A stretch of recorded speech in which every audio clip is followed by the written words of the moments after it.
Happy Sabbath and welcome again to the Bible Christians of God. Once again, I say happy Sabbath to those of you joining us on Facebook via Messenger, those of you looking at us on the YouTube, and those of you joining us in the conference call. And in this month, we're continuing our series, the End Time series. Last week, we dealt with how the rapture was a fable and how the time of fleeing to the wilderness is a part of biblical doctrine, Bible truth. This is what the Lord has established. But this week, for today, we're going to get into a little chronological order of things. And let me say, first of all, we're not setting any dates as to when the Lord is coming back. We're going to deal with that lesson in this end time series later on in the series. But we're not setting no dates. We're just establishing the fact of the matter that there is an end time period. When it's going to start and when it's going to end, we don't know. We just know the actual day that the Lord is going to return is a feast day. You know it's a feast day. We don't know if it's a Monday or a Tuesday or November 2nd or October 3rd, nothing like that. But we know it's going to be a feast day. That is all we know. Okay? So today's lesson is entitled The 2300 Days of Daniels, from the daily sacrifice to the last trumpet. Now, I have here a poster that we're going to deal extensively with today.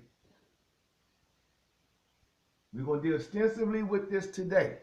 This chart shows the entire end time period that the Bible talks about. It's not no 7-year tribulation period. It's actually 77 months. And it is in the book of Daniel that this originates from. So you're going to need to put a mark in the book of Daniel because we're going to go in there a whole lot. Okay? So with that being said, let's open up as we have to do with this series in Matthew's 24th chapter.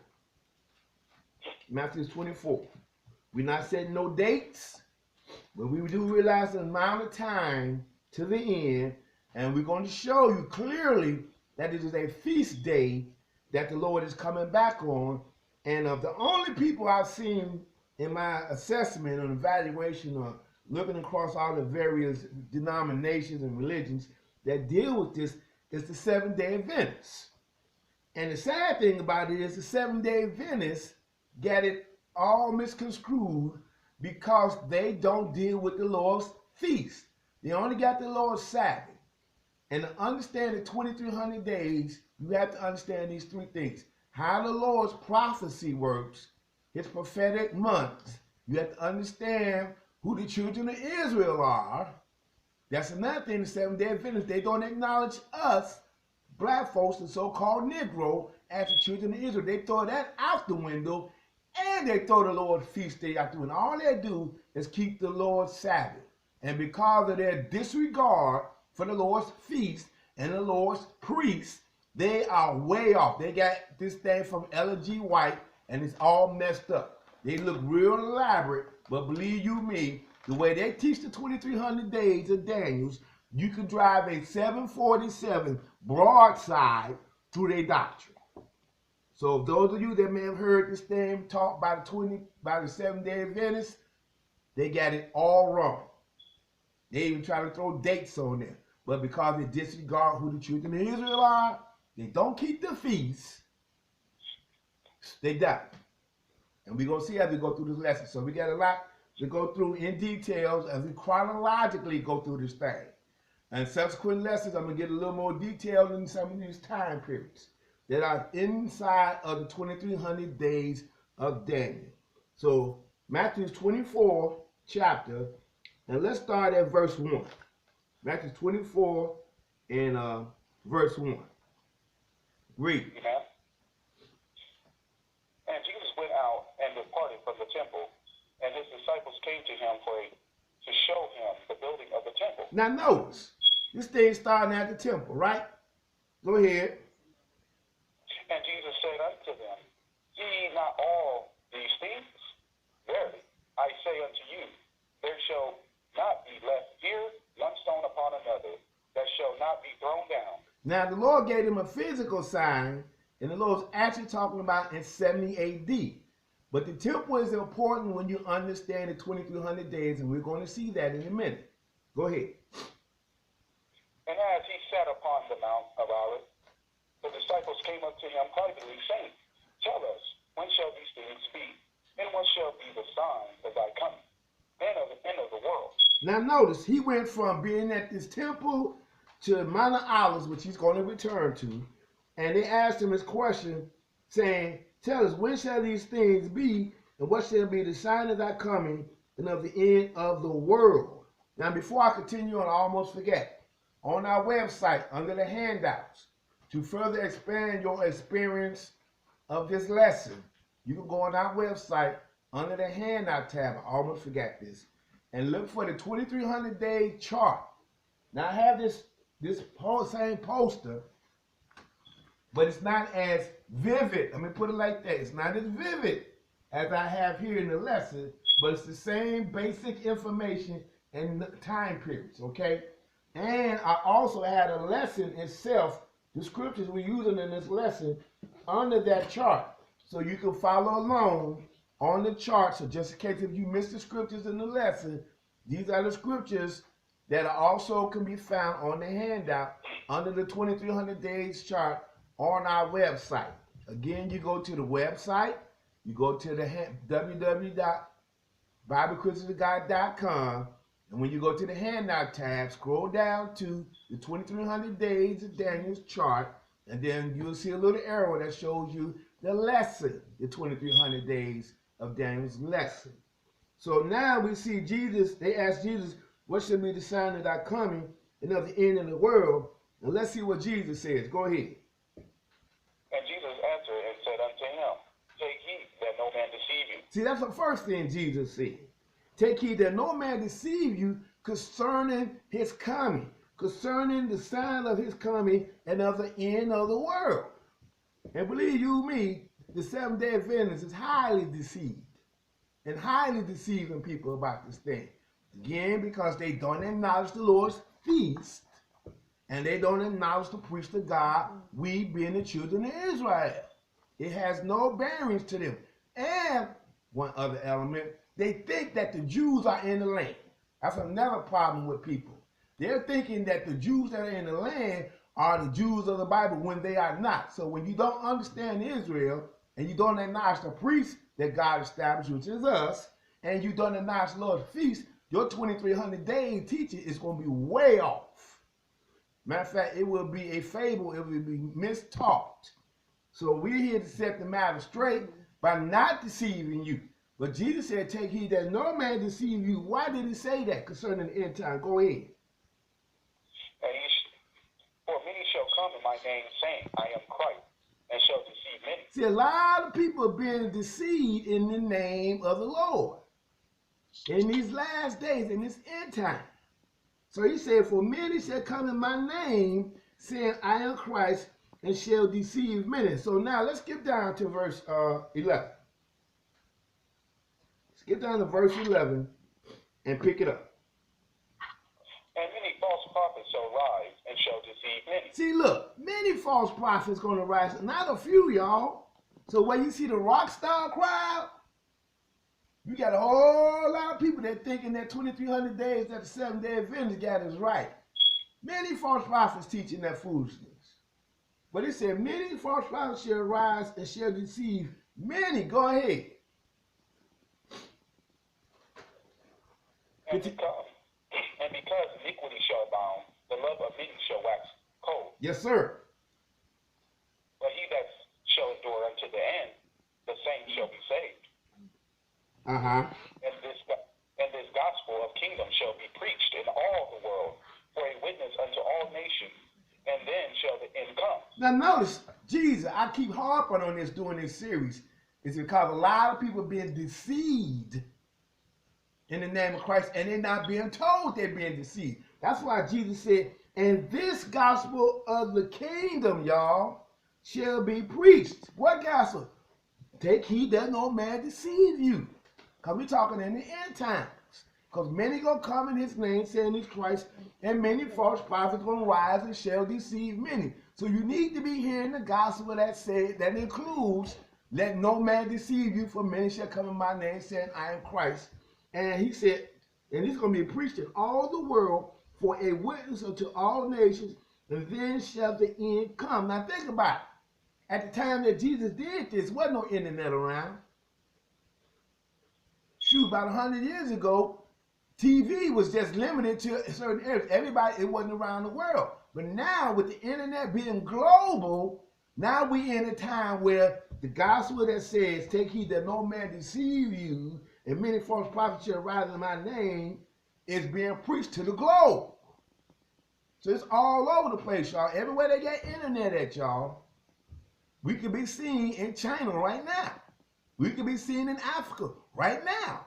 We could be seen in Europe, Russia, everywhere, y'all. It's being preached to the world. So we know we're in the end times. So now, verse 15. Then ye therefore shall see the abomination of desolation spoken of by Daniel the prophet, standing in a holy place. Whosoever readeth, let him understand. Now here is the big key, y'all. This is right here, the epic center. This is the most critical part of this whole thing. Because Jesus told us, take heed that no man deceive you.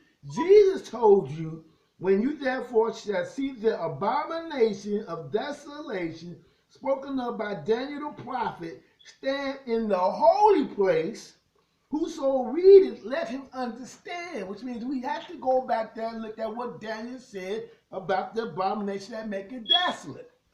And we're going to get there. Jesus even said this twice, but we're going to read it the second time. But I want you to continue on because I'm going for something here. Go ahead. Then let them which be in Judea flee into the mountains. See, then it's the fleeing time. That's why I have on this side where we're going. And we dealt with this last week.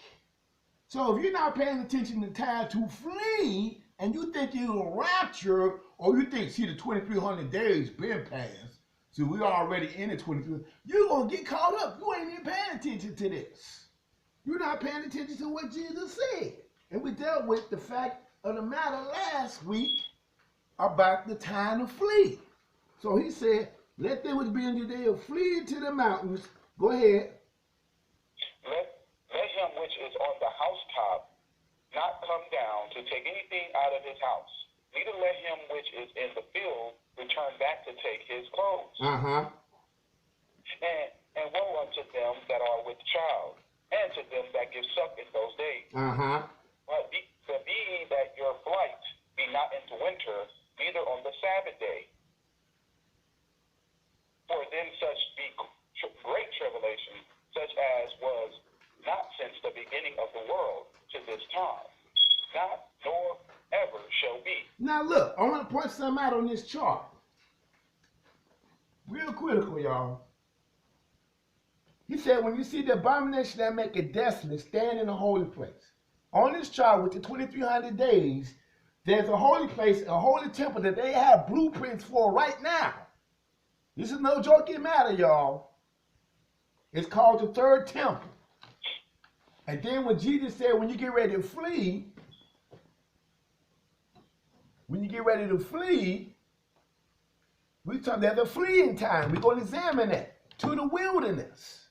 All of this is here. And guess what? There's a reason why I got Easter Sunday down there, y'all. And then, like Jesus said, then shall there be such a time, no such shall be great tribulations. So the tribulation is coming, y'all. But this man of sin got to stand up. And then he said, flee. And there's a time to flee. We got 30 days. We're going to look at that as we crunch these numbers down. Okay, so the man of sin standing in a holy place. They actually have the blueprints for it now, y'all. We're going to read about that. There's a time we got to wait. And then there's a time to flee. And then there's going to be a time such as never was called the Great Tribulation. And then we're going to get into the countdown. The time period to when the Lord actually is going to come. Which is going to take us to the memorial blowing of the trumpet. I'll put it out there right now. That's why we observe the memorial blowing of the trumpets. Because when that trumpet sound on the first day of the 7th month, it's over.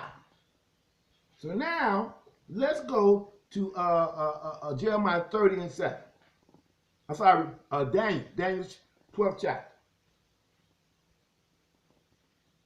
Again, you can go on our website and you can actually pull these scriptures down right now under the handout tab, under the 2300 days of Daniel, and it's explicitly detailed says, in details, the lesson scripts. Okay?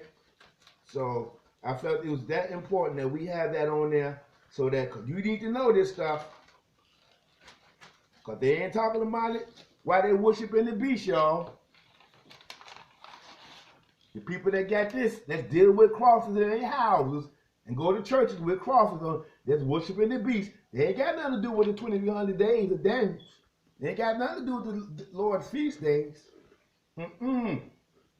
So right here in Jeremiah 30 and verse 7, because it's going to talk about the great tribulation and it's going to take us to the first resurrection.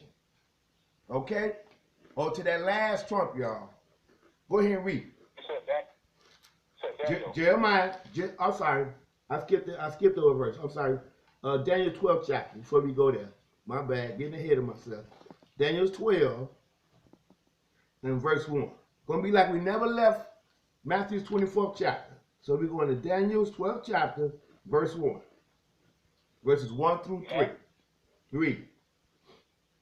And at the time shall Michael stand up, the great prince which standeth for the children of thy people. And there shall be a time of trouble, such as never was since there was a nation, even to that same time. And that time thy people shall be delivered.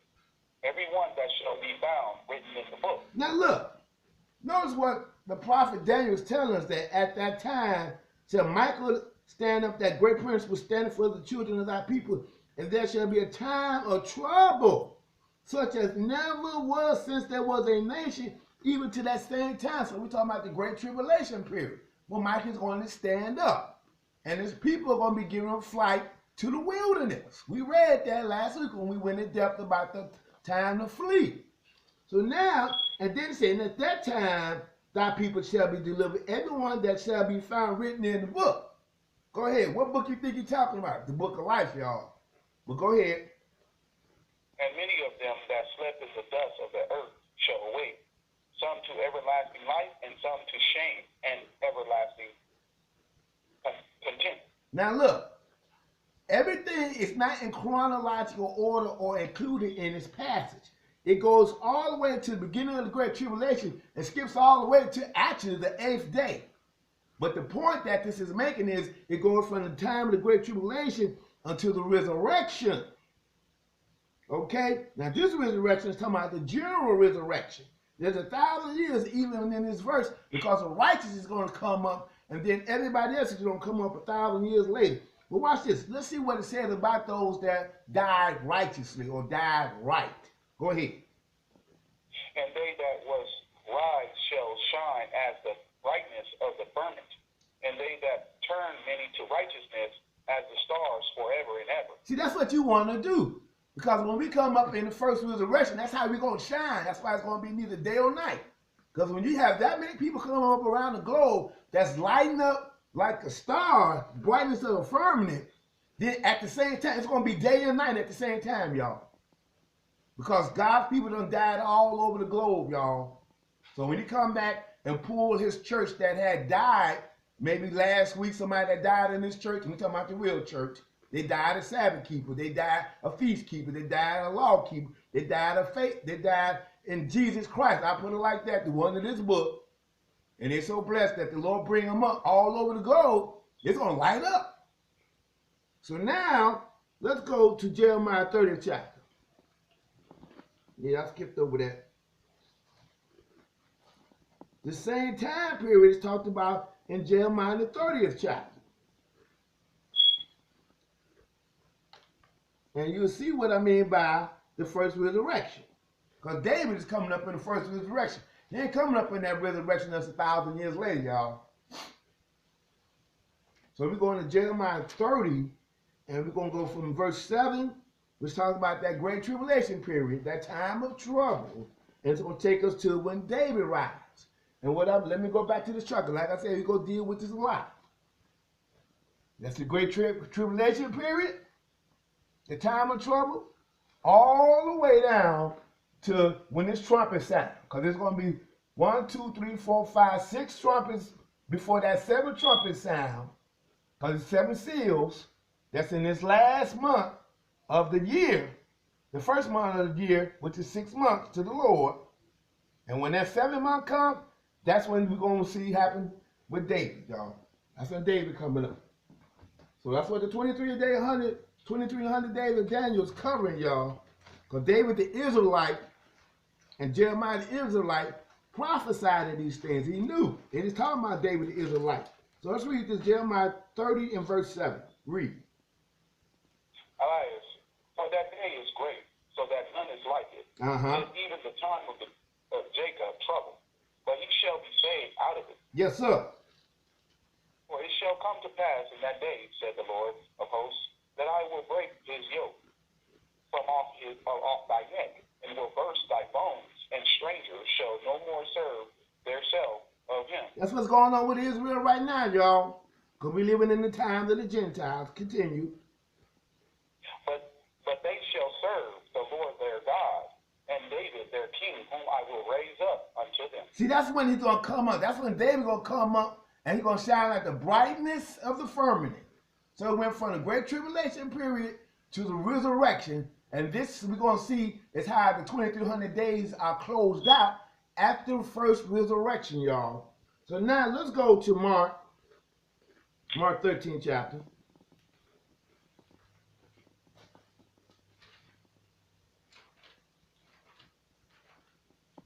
Mark 13 and verse 13. Amen.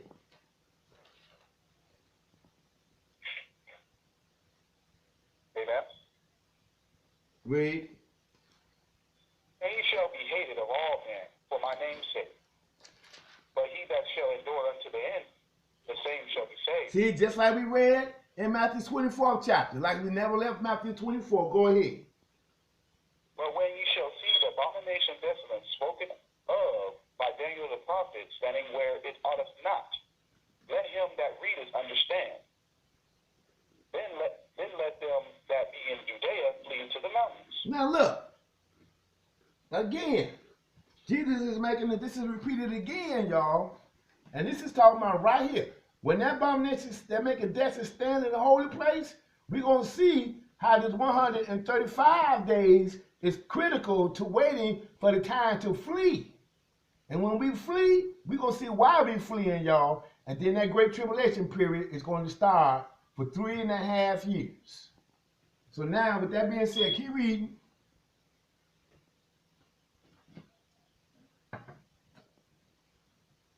Verse 15. And let them that is on the housetop not go down into the house, neither enter therein to take anything out of his house. And let him that is in the field not turn back again or to take up his garment.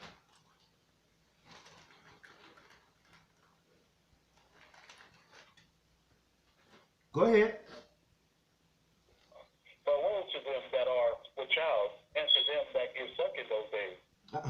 And I pray that your flight be not in the winter. Then we're going to see why the Lord said that.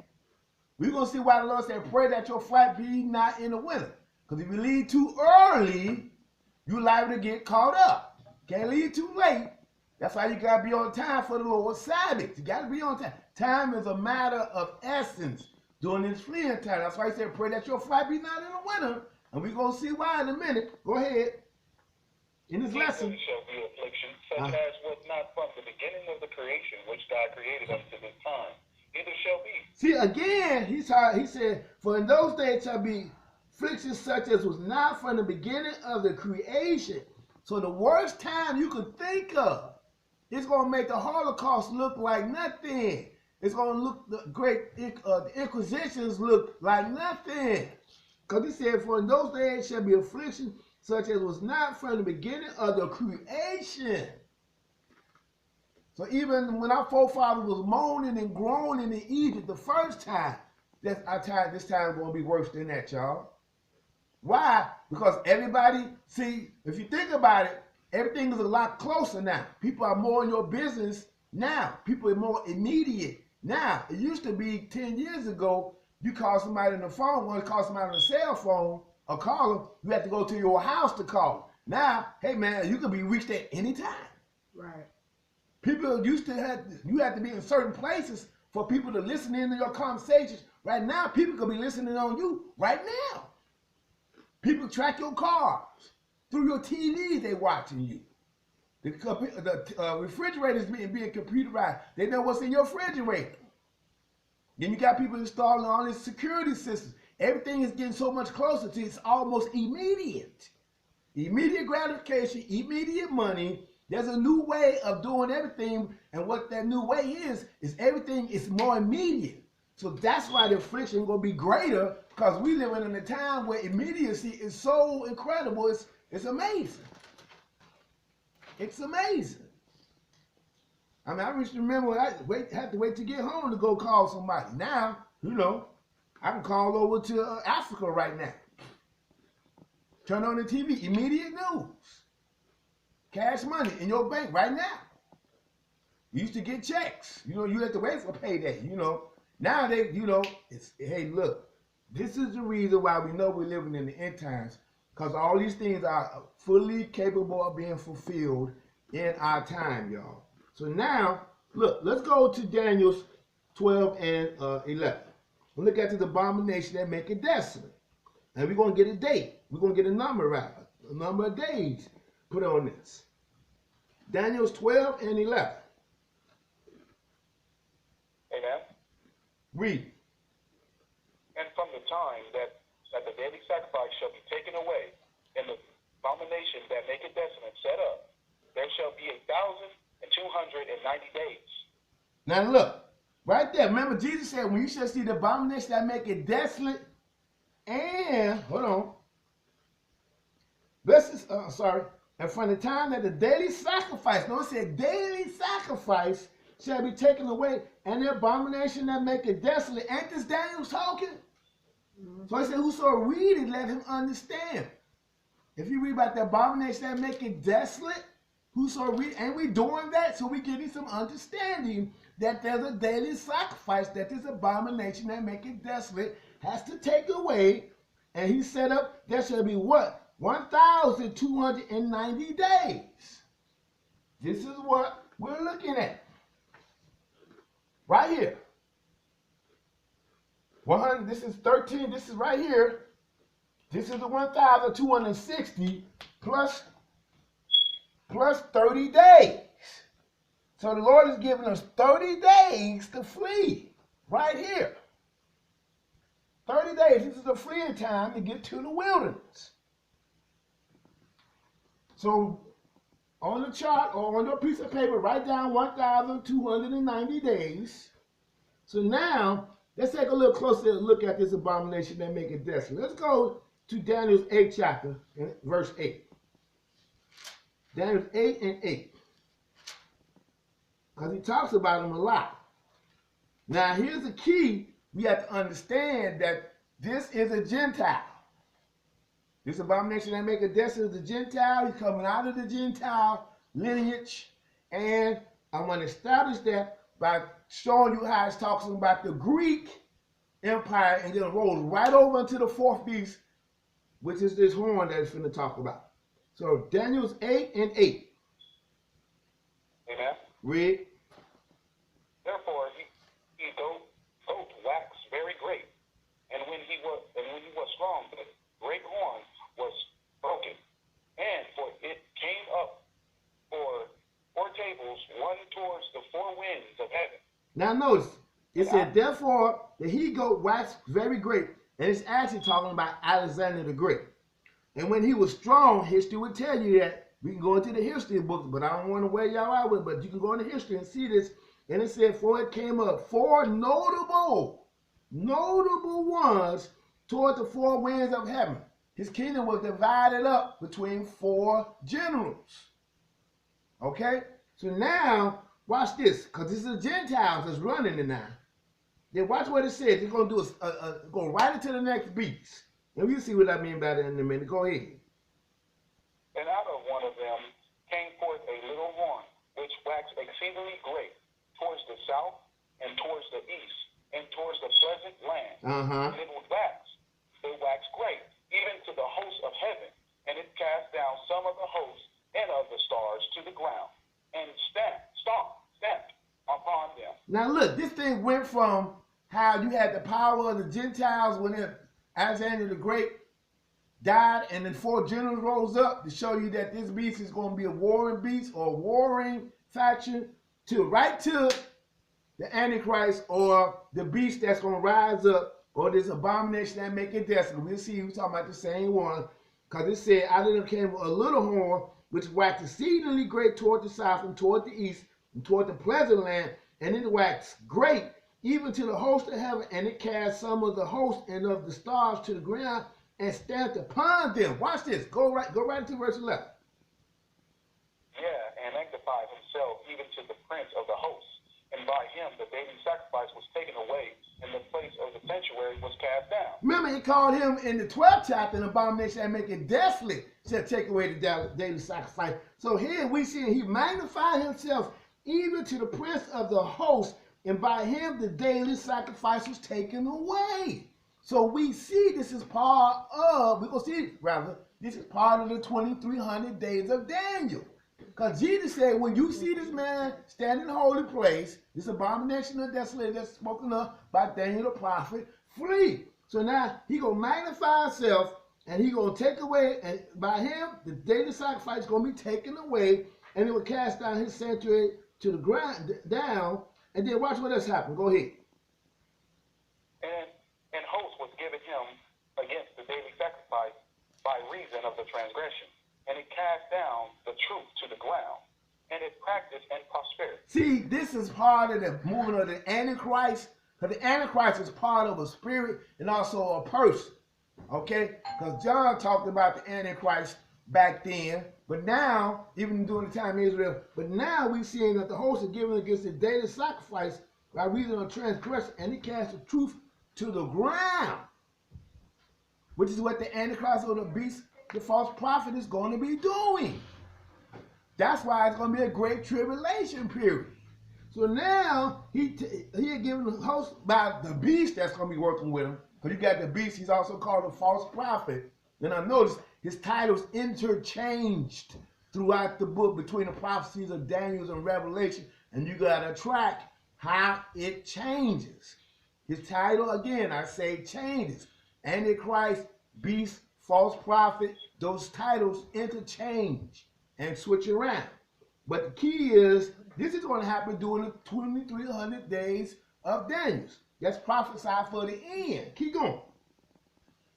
Then I heard one saint speaking, and another saint said unto the certain saint which spake, how long shall be the vision concerning the sacrifice and the transgression of desolation, to give both the sanctuary and the host to be trodden underfoot? See, look, notice he called him the transgression of desolation also, or the abomination that make it desolate. Or he is the lawless one, as some of these funny Bibles put it. And I be tripping on these funny Bibles, and you got people walking around talking about, hey, we ain't got to keep no law. So you mean to tell me you're just like the lawless one that your new Bibles are talking about? I'm like, wow. They don't even realize it, that the beast already got him, or the false prophet already got him. Because that's why they're in the church all day tomorrow, because they're being lawless. The reason they believe in keeping, observing tomorrow is because they feel that the law is done away. In other words, it's lawless religion now that's in effect. Now realizing they're under the worship of the beast. So he said, I heard the saints speak of one saint to another, saying, how long will this be concerning the daily sacrifice and the transgression of desolation, to give both the saints and the host to be tried underfoot? Because you got some saints that don't believe, they have to flee to the wilderness, or they're going to try to get there, and for whatever reason, the Lord ain't going to allow them, and they got to be purged. And we're going to deal with that a little bit in this lesson. So now let's see how long this time period is going to be. Read. And he said unto me, until 2,300 days, then shall the sanctuary be cleansed. Now notice, he said to me, until 2,300 days, then shall the sanctuary be cleansed. Why? Because it's going to be purged by fire. When the Lord come back, it's going to be in flames of fire, y'all, destroying the abomination and the mouse and destroy it. It's going to be ended when the Lord comes back. 2,300 days. Okay, that's how long the time period. Not no long 7 years. No. But the Great Tribulation period is only 3.5 years, not 7 years. But we're going to continue on. Let's push on. Let's go now to Revelations 11 chapter and confirm this. That this part of this 2,300 days of Daniels. Revelations 11. I'm sorry, 12. I'm sorry, 11. Revelations 11. That's what I got. Revelations 11 and verse 1. Amen. So now, before we go there, so that's why we got up here this whole time period from the daily sacrifices to the time that is over is 2,300 days. That's that whole from the temple, from the daily sacrifices, all the way down to when the Lord destroyed the abomination and make it desolate. It's going to be 2,300 days, y'all. Okay, so we're going from the sacrifices, and even that, when the Lord come back, is at the last trump. So right here, let's look at within the 2,300 days. Okay? Revelations 11 and 1. Read. Amen. And there was given me a reed like unto a rod, and the angel stood saying, Rise, and minister the temple of God, and the altar, and them that worship therein. But the course which is without the temple leave out, and measure it not, for it is given unto the Gentiles, and the holy city shall they trod underfoot 42 months. So now we see it's the Gentiles, because that Alexander the Great, when he got broken, you had his 4 generals stand up. That's under the Greek, and then the next thing that came up was the Roman Empire. But then that verse we read about that Daniel 8 chapter went right to the Antichrist, or right to the beast, or right to the false prophet, or right to the abomination that make it desolate. And we saw another title, Transgressions of Desolation. So now it said 42 months. So this is 42 months. This whole thing from that I got here in red all the way out to when the Lord come back at that last trump, the 7th trumpet, because there's going to be 7 trumpets. It's going to be blown for each month during leading us to the time that the Lord come back. And we're going to show you even why the feasts are important in this thing, okay? So now, keep reading verse 2. I'm sorry, verse 3. Verse 3. Verse 3. Sorry, verse 3. And I will give power unto my 2 witnesses, and they shall prophesy 1,203 days. Now look. In sackcloth. Now look. 1,260 days subtracted from 1,290 give us 30 days. This is why we added 1,260 plus 30 days. That's 90 days. Now we're going to see another number later on. That's 1,335. We're going to see this right here, 1,335 days, which is the beginning of this time period. I'm sorry, which takes us right here, my bad, for the waiting period. Because it said, blessed he that waiteth and cometh to the 1,290 days. And when you subtract all of that from the 2,300 days, you have 965 days to which the time period of the sacrifices and the temple are going to be erected and conducted.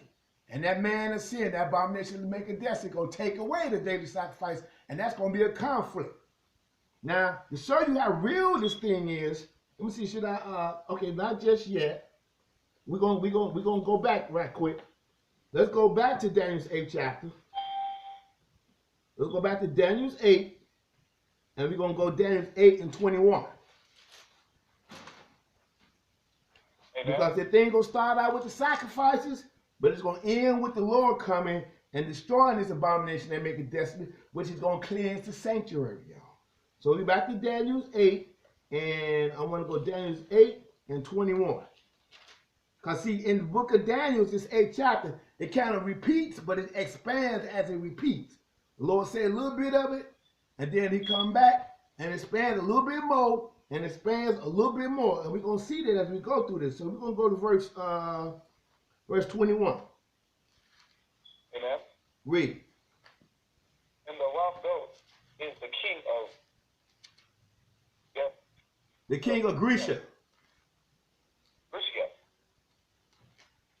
And the great horn that is between his eyes is the first king. Uh-huh. How that being broken, whereas for stood up for it from kingdoms shall stand up out of the nation, but not in his power. Now look, this is when Ptolemy, Solatus, and there were two other kingdoms that stood up, 4 generals that divided the whole world between themselves, the whole known world at that time, because of Alexander the Great, that sudden death. Now watch, it's going to go right down to the end time, because all this is the Gentiles, because the Grecia is a Gentile, and the temple is given to the Gentiles. Now watch this, verse 23. And in the later times of their kingdom, where the transgressors are come to the full, a king of fairest conscience and understanding dark sentence shall stand up. Uh-huh. And his power shall be mighty, but not by his own power. And he shall destroy wonderfully, and shall prosper and practice, and shall destroy the mighty and the holy people. Now notice how it goes from this king, that the 4 kings stood up, kingdoms, and shall stand out his nation, but not by his power. And then he said, in the latter time of that kingdom, we talking Gentiles. That's why if you ignore who the Gentiles is, your 2,300 days, you don't really comprehend. It's all jacked up.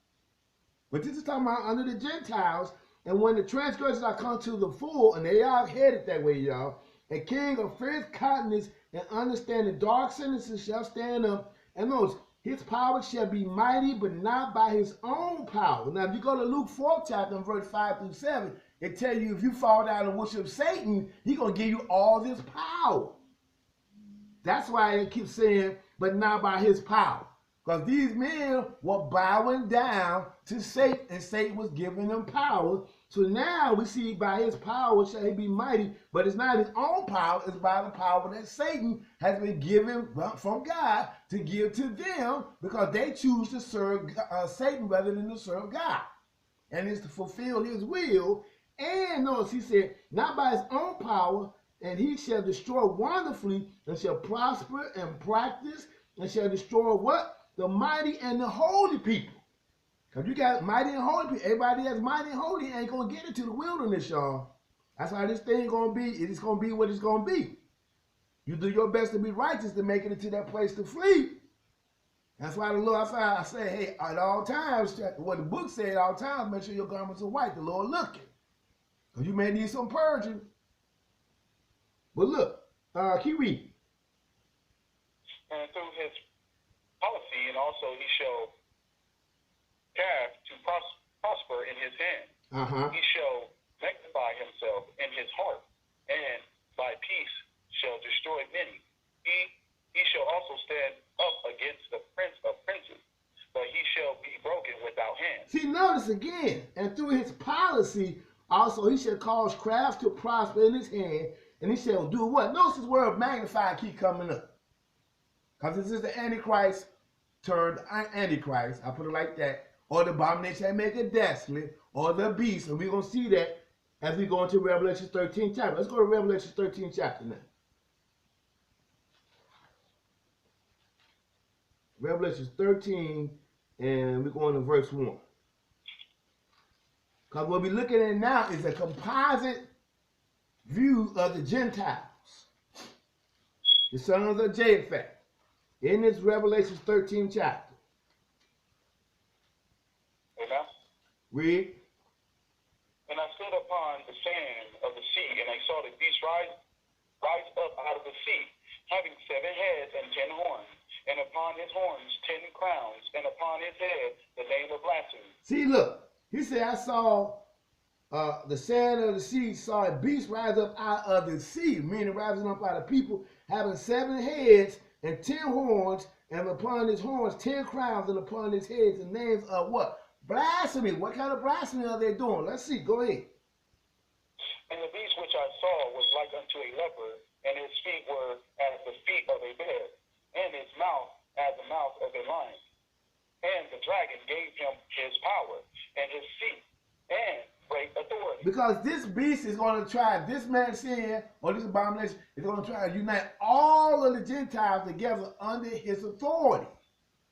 That's why you saw the lion, the bear, and actually that beast is a beast that couldn't be described in the creation. That's why great and terrible beast. We're going to read that a little later on. But it's a composite of the unified. That's why they want a one world order. That's why they want a one world religion. Everybody to coexist under this one religion. That's going to be headed by this man of sin, or this beast, or the transgression and desolation, or the abomination that make it desolate. The one that's going to stop the daily sacrifices that the so-called Jew, because that's what's in their people's mind, that call themselves Jews, just like you got the homosexual that think, a man that think he could deal with a man as he deal with a woman, he got the same delusion that the so-called Jews got.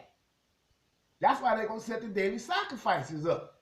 Yeah, people running around thinking homosexuality is good. That's the same spirit that's on the synagogue of Satan. So they're going to start the sacrifices. But watch this, y'all. Verse 3, read. And I saw one of his heads as it were wounded to death, and his deadly wound was healed, and all the world wondered after the beast. Now this happened when the Pope papacy in history for the first time was subjugated to another king, and that's how Vatican City came into existence. They reduced the vast government of the Vatican City, of the papacy, down to one little bitty piece of land. I thought he a king in his own right, y'all, but it's only inside of what they call Vatican City, which is actually a state unto itself. It's the only city-state on the planet, y'all. City-state within itself. It's like a little country right there. It's almost like taking the city of Las Vegas and making it a country.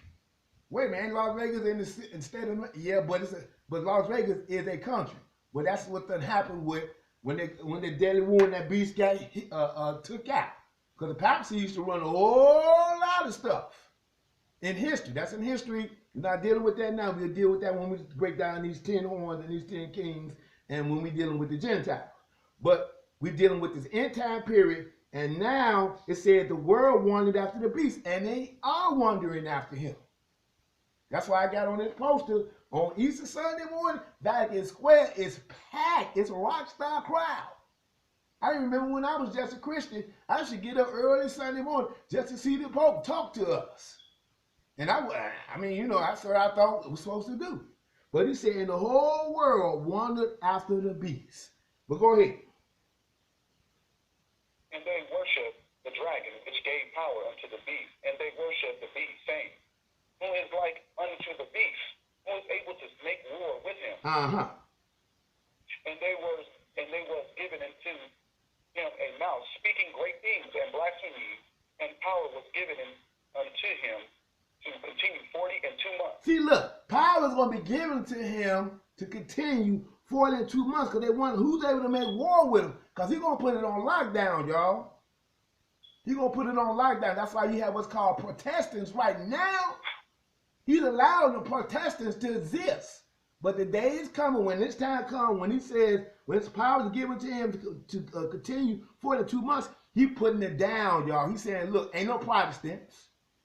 You're going to be worshiping what I set up, or you're going to die, just like we dealt with earlier in the series, where Nebuchadnezzar set up his image and said, if you don't bow down and worship this image that I made, then you're going to die. Same thing. It's a circular, it's a recycling transition or period that's happening within the times of the Gentiles.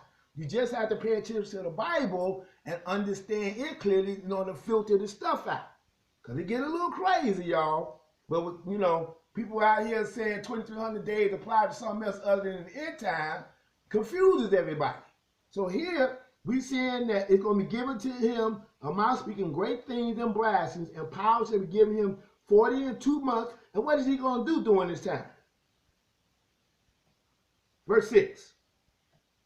And he opened his mouth in blasphemy against God, to blaspheme his name, and his temple, and them that dwell in heaven. Uh-huh.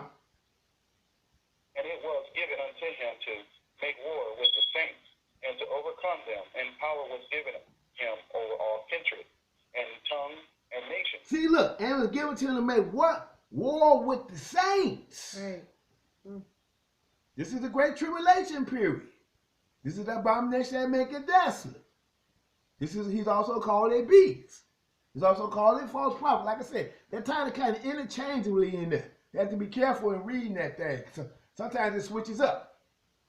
But go ahead. Verse 8. Verse 8, and all that dwell upon the earth shall worship him, whose name are not written in the book of life of the Lamb, slain from the foundation of the world. Uh-huh. Or any man have an ear, let him hear. See, look, he said, if any man have an ear, what kind of ear? An ear for the word of God, y'all. Because if you don't hear the word of God, you're going to be caught up thinking, well, this is a holy man. And then you're doing all the things that you supposedly think this holy man set up, and his doctrine and the beast that put on the planet come out of his office, y'all. And they that dwell upon the earth going to worship him, and whose names are not written in the book of the Lamb. How you know your name is in the book? Well, if you keep the Passover, your name is in the book. Like the Lord said, keep it. Pretty good chance, I'll put it like that. There's a pretty good chance your name is in the book. But if you ain't keeping the Passover, and it said the Lamb's book of life. So if you ain't keeping the Passover, how your name in the book? Being Jesus is called the Lamb of God. Think about it. So now, all that dwell upon the earth shall worship him, whose names are not written in the book of life of the Lamb, slain from the foundation of the world. So now, look, let's go back to Daniel's, but this time we go in Daniel's 11th chapter, and now we're going to go Daniel's 7th chapter. Daniel 7, and we're going to look at this fourth beast. So that's what we under. It's the Gentile. And in this 2300 days, which is the end time of the Gentile reign, because once we start seeing them daily sacrifices, y'all, you can count down. It's about 2300 days left for the end of the times of the Gentiles. So Daniel's 11 and 31. Daniel's 11th chapter. I'm sorry, I said Daniel 7. Sorry. I'm almost Daniel 7 chapter. Sorry, Daniel 7. Remember, this beast gonna make war with the saints. Yep.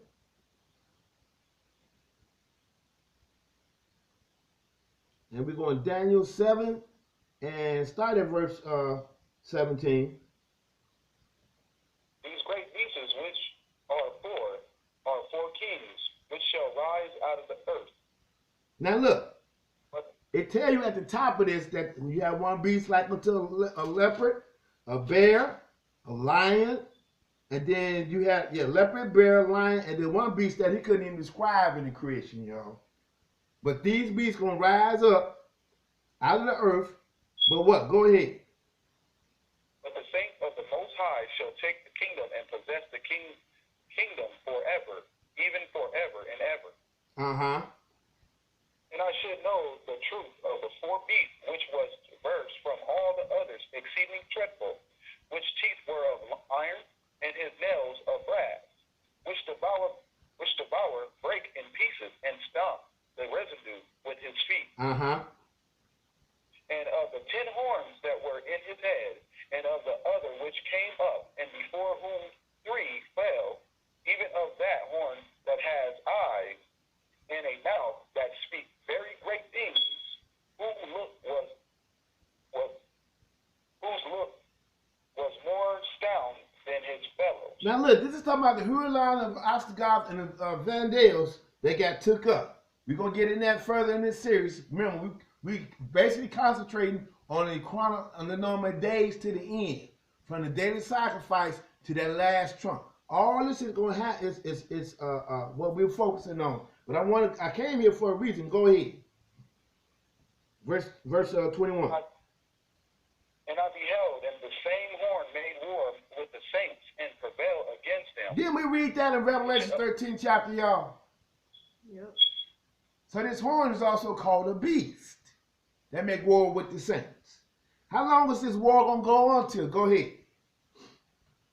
Until the Ancient of Days come and judgment was given to the saints of the Most High, and the time came that the saints possessed the kingdom. See, look, this thing is going down to when Jesus come back. That's who the Ancient of Days is, y'all. Go ahead.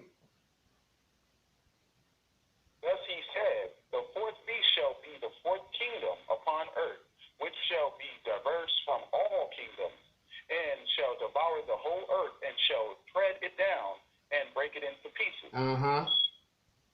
And the 10 horns out of this kingdom, are 10 kings that shall rise, and after shall rise after them, and he shall be diverse from the first, and he shall subdue 3 kings. We're gonna get in all that in as a subsequent part of this series. Remember, we focus on the chronological part.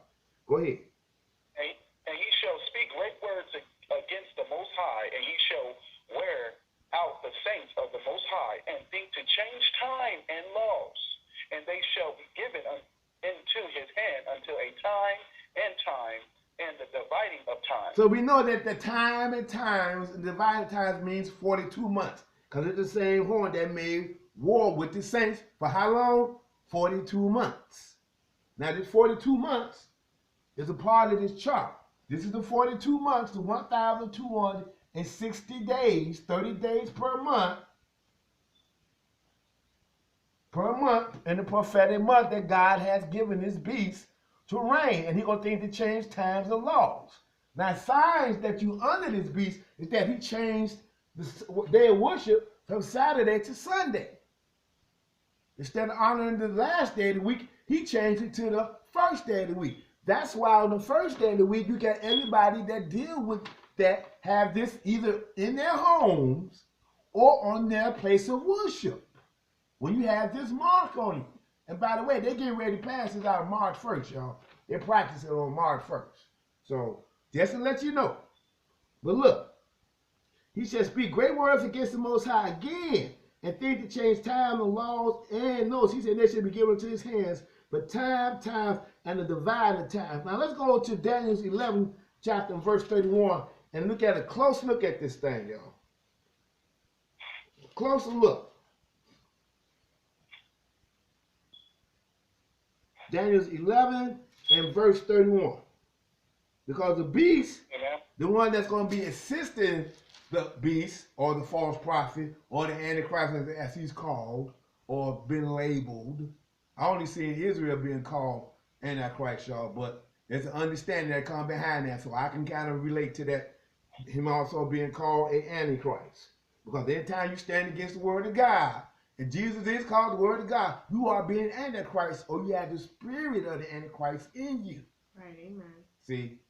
So that's an understanding that go with that. So I'm tracking with, when I see people kind of laboring Antichrist, and I look at the behavior of who they call Antichrist, I be like, yep. Sure enough. So right here, Daniel's 11 and verse 31, it kind of went from another time period in history, and you have to understand sometimes in the Bible, it gives you something in history, like this actually was talking about Epiphanes, who placed the swine in the temple of our forefathers between the testaments, y'all.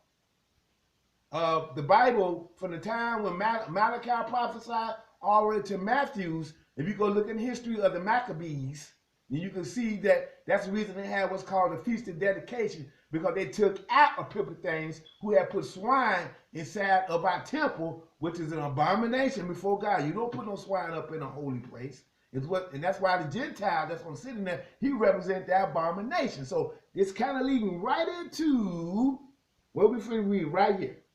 So that's what verses 31 on back was kind of talking about. But right here in verse 31, it does a time jump. It leaps all the way down to the time of the Great Tribulation period. And we're going to see right here. Verse 31. An arm shall stand on his heart, and they shall pollute the sanctuary of strength, and shall take away the daily sacrifice, and they shall place the abominations that make it desolate. Now notice, And this is what Jesus was talking about. When you said, therefore, see the abomination that make it desolate, stand in the holy place that Daniel the prophet was talking about. Whoso read it, let him understand. Now, pivotal things happened before Jesus, but it was a forerunner of what was happening beyond our time. That's why we have to pay attention to what the books say in this Bible. I said this Bible, y'all, because you got a Bible out there. They want to throw that Apocrypha in there, but we already broke that off. But anyway, but it's all right here. We don't need the Apocrypha, y'all, because right here is taking us clean into the future that Jesus was pointing towards when he said, when you see the abomination that make it desolate, spoken of by Daniel the prophet, stand in the holy place, whosoever read it, let him understand, and he gonna take away a daily sacrifice. That's why we got this little blue part right here. These daily sacrifices are gonna be gone, and when you see these sacrifices, now all you're gonna do is wait for this beast to rise up against these sacrifices, and he's gonna take them away. He is going to take them away. And let's look at how relevant this is to the Antichrist or the beast or the false prophet. Go ahead. Because the beast is another form of the beast. I want to get into that later on. Because to give you a clue, he has to do with the society that people don't see that's running the world. There's a beast that's here that is yet is not. Okay? But you got the false prophet that's running everybody trying to run the world openly, but there's an undercurrent, y'all, that's going on at the same time. That's why they're going to all come together at the Great Tribulation period. So right here in verse 32, read. And such as do wickedly against the covenant shall he corrupt by Flatteries. flatteries. But the people that do know their God shall be strong and do exploit. Now notice, he said, but the people that do know their God shall be strong and do exploits. Go ahead. And they that understand among the people shall instruct many, yet they shall fall by the sword and by flame, by captivity, and by spoil many days. Now when they shall fall, they shall be hoping with a little help, but many shall cleave to them with flatteries. Now, remember when we read in Revelation, the 11th chapter, the Lord going to have two witnesses that's going to prophesy during the Great Tribulation period. That's why he says they're going to be hoping with a little help, because if they didn't have those two witnesses, then the beast of false prophet is going to have his way. It's going to just straight run rampant, and there shall be no flesh saved, y'all, because it's going to get that bad. So go ahead. And some of them of understanding shall fall to try them, and to plague, and to make them right, even to the time of the end, because it's yet for a time appointed. He knows, he said, and some of them of understanding shall what? Fall to try them, and to what? Purge, and to make them white, even to the time of the what? The end, y'all. That's why everybody holy ain't getting in the wilderness, y'all. That's why it's a scary thing. You got to make sure you maintain your walk. Watch your walk. Pay attention to the Lord's feast days, how he say keep them. That's why we're pretty sure how the Lord, and we'll show you how the feast tie into this thing. And it's a difference maker, y'all. But you got people that do know their God that need purging, y'all. And notice he said, and to make them white, even to the time of the end. Now notice he said, to the time of the end. This is during the Great Tribulation period. And we're going to read under the seventh seal. If they make it to the sealing of the servants of God, we already see some going to fall, y'all. Not everybody going to make it. But we know 144,000 out of the 12 tribes of Israel is going to make it. But who they are exactly, who knows? Okay, that's why you want to get into the wilderness. That's why I got this right here for the time of fleeing. You want to think about this. How to get in that. But go ahead. And the king shall do according. Yeah, and the king shall do according to his will, and he shall exalt himself and magnify himself above every god, and shall speak marvelous things against the God of gods, and shall prosper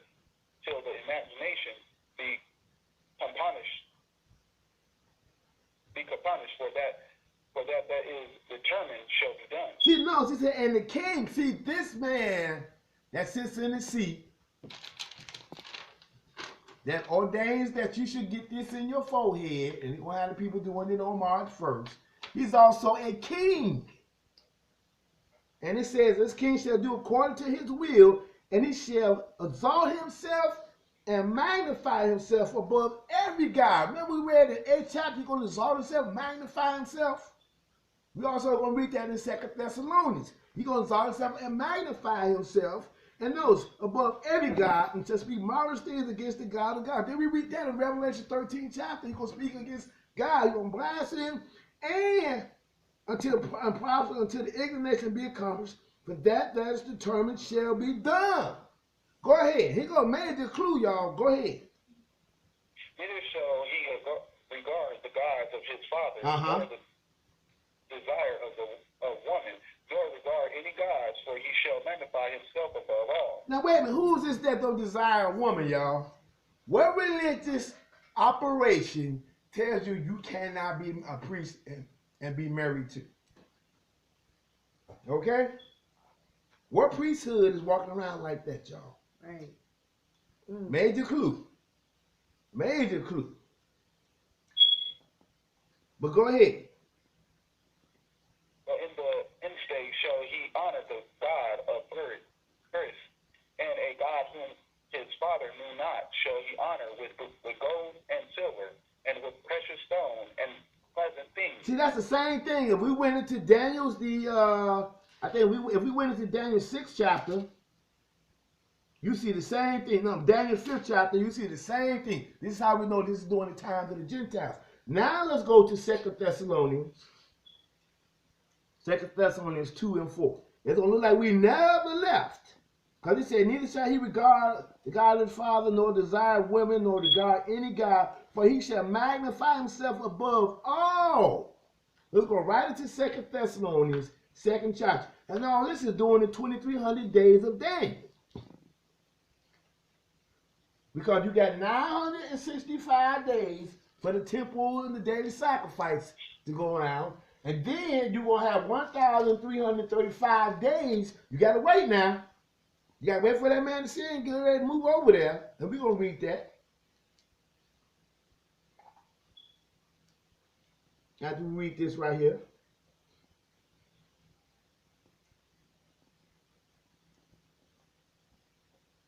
Second Thessalonians 2 and verse 4. Amen. Read. Who other sin exalteth himself above all, that is called God, or that is worshipped. Stop. Ain't that what we just got to read in Daniel's 11th chapter, y'all? It's like it's a continuation. Like I said back there, he's going to exalt and magnify himself above all that's called God. Here, who opposes it and exalted himself above all that is called God. We're talking about the same person, y'all. This man take away the daily sacrifice. And when you see that man set up, then it's time to flee. That's what we're waiting on.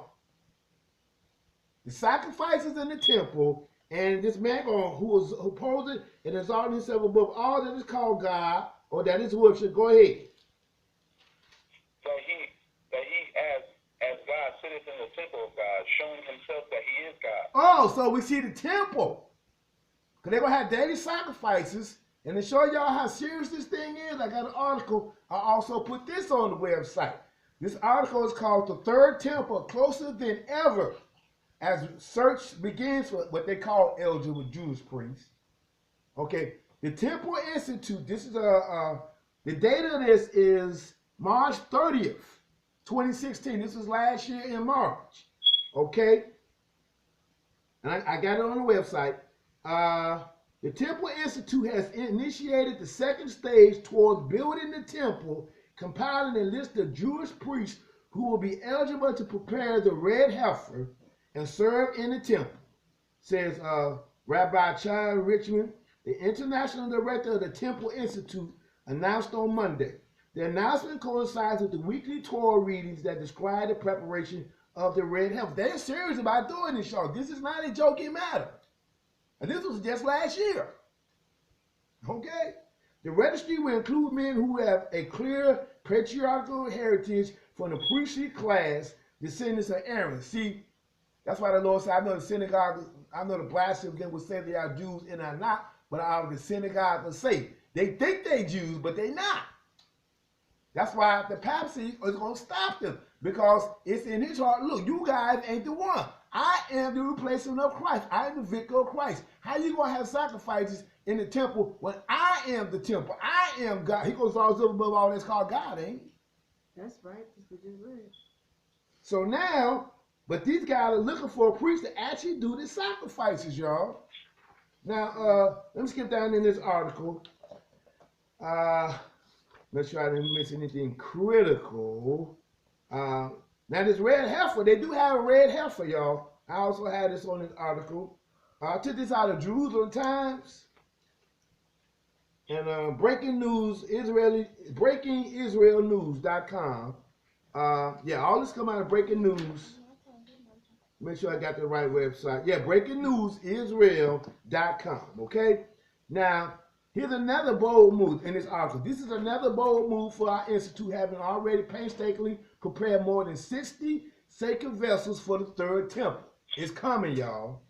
We are proudly called upon those who may fit the bill to contact the Temple Institute immediately. The Temple Institute is a nonprofit organization founded in 1987, which is dedicated to the rebuilding of the Jewish temple on Mount Moriah in Jerusalem. Now, let me skip down to a little more perk. They have a picture of a red heifer, and they're trying to get more. Perhaps its more amazing achievement to date has been the red heifer. After decades of research in how to practically restore the Temple Institute scholars realized that the first step in the seemingly impossible task was raising a red heifer. Now, let me move down a little further, and it's online. If you go online right now, I got the same document. They're waiting on you right now. Now, I have a picture here.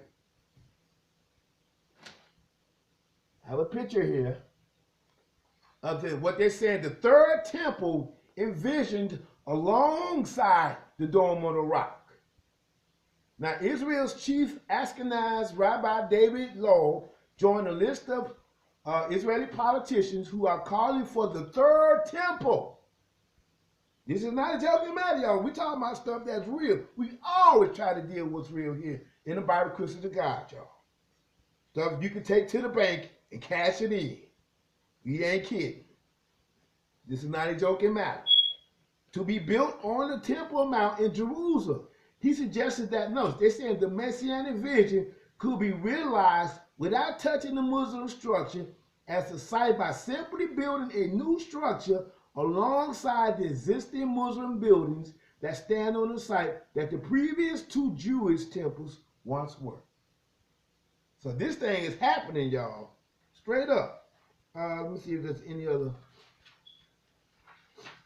Yeah, this is it. So this is on the website, right? This you can go and actually print this off right now. Off, like I said, under our handout tab, under the 2300 days of Daniel's. This is the truth, matter of truth, not a matter of opinion, y'all. Okay? So now, with that being said, continue 2 Thessalonians 2 and start at verse 5. Remember ye not that when I was yet with you, I told you these things. And now ye know what withholdeth that he might be revealed in his time. See, look, hold on. Moses said he's going to be revealed in his time. When is his time, y'all? Look. We go back to this 2300 days a day. This is going to be his time to be revealed. Right. When you see those daily sacrifices, the time is coming for him to be revealed. Because he's going to stop the daily sacrifices. And then, now let's go quickly, right quick. Let's go quickly to, hold that spot. I left this out. Let's go to Daniel's 12th chapter and the last verse. Daniel's 12, and this is omitted. I'll make the adjustment on the website. I just realized I left this out. Daniel's 12. Or if you already printed it out, you can go ahead and write it down. This is Daniel 12 and verse 12. is he that waiteth and cometh to the 1,305 and 30 days. Now notice, going back to this chart. This is Daniel 12 and 12. 1,335 days is 44 months plus 15 days. That's why he said, blessed is he that waiteth and cometh. Why is he saying waited?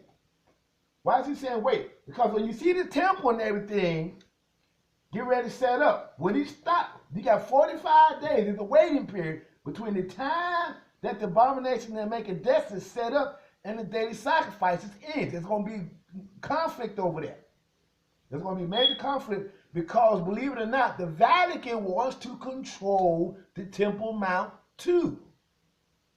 You can pull up the document called Vatican and the Temple Mount. They want the Temple Mount. So you got the people that call themselves Jews want to construct do sacrifices, and then you got the papacy which wants to control it. So it's going to come to a head during this waiting period. When it comes to a head, and he starts the daily sacrifices, boom, now it's time to flee. That's why the Lord said, pray that your flight be not in the winter, nor on the Sabbath day. So we have a 45-day waiting period. Then you have 30 days to flee. And then the remaining period is 1,260 days. So 365 plus 45 plus 30 plus 1,260 days. That gives you your whole 2,300 days of day. See, so that's why he said, blessed is he that wait. So you got to wait now. Don't just get up. That's why Jesus said, pray that your flight be not in the winter. Now I want to get down to that detail just right quick. Right quick, y'all. See, every year that starts, now this is the first year, we got to make it by the Passover into the wilderness. Now, that's why I wrote down here 1,200. Now this Revelation 2 and 10, he said you should have tribulation 10 days. That's going to be the 10 days from the start of the month of Abib that we're going to have. That's when the Lord going to be filtering people out. That's why he said some going to fall, some of them understanding going to fall during that time period. But we got to make it by the Passover. So once we in there, because the tribulation ain't going to just start like instant. It's going to start building up. When by the time we get to Abib and he done start the sacrifices and we fleeing and we getting in there, boom. Now right after, if you notice, y'all, every year, or right around the Passover, I'll put it like that, you have what it used to be now, till Emperor Constantine changed it, that the Passover will precede Easter Sunday.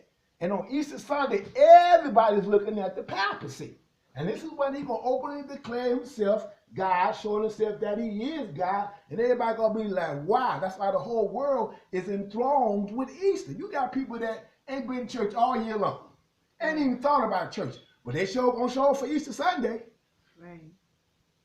They sure going to show up in there with their dress suits on and all fashion show. Hey, girl, look at your Easter suit. Oh, yeah, he looks so cute. Look at that little Sally. She's so, everybody took her. You know, you got pimps and hustlers, prostitutes, all up in churches on what day? The main day of the year. Easter Sunday. Ain't got nothing to do with Jesus all for the rest of the year. Right. This is the day he's going to open himself. And he's going to reveal himself. That's why he said, blessed is he that waited to come to the 1,305 days. Because at the end of that is when that last trump going to sound. But I'm going to get into these last seals right quick as we get to the trumpet, y'all. So now let's go back to 2 Thessalonians and finish that. 2 Thessalonians, 2nd chapter, and pick up where we left off from. Okay. For the mystery of iniquity doeth already work. Only he who now letteth will let until he be taken out of the way. Now notice, he didn't say they taken out of the way. He said he, who this man is sin. Now if it would have said they be taken out of the way, then okay, the rapture got probably a half a leg to stand on. But no, the book says until he be taken out of the way, and then let's see what's going to happen. Go ahead. And then shall that wicked be revealed, whom the Lord shall consume with the spirit of his mouth, and he shall destroy with the brightness of his coming. Now hold on. Hold that spot right there. Let's go to Isaiah 66 and 15. Isaiah 66 and 15. Got to show you why he's going to be destroyed with the brightness of the Lord's coming. Isaiah 66, and hold that spot, and let's go to Isaiah 66 and verse 15. Amen. Read.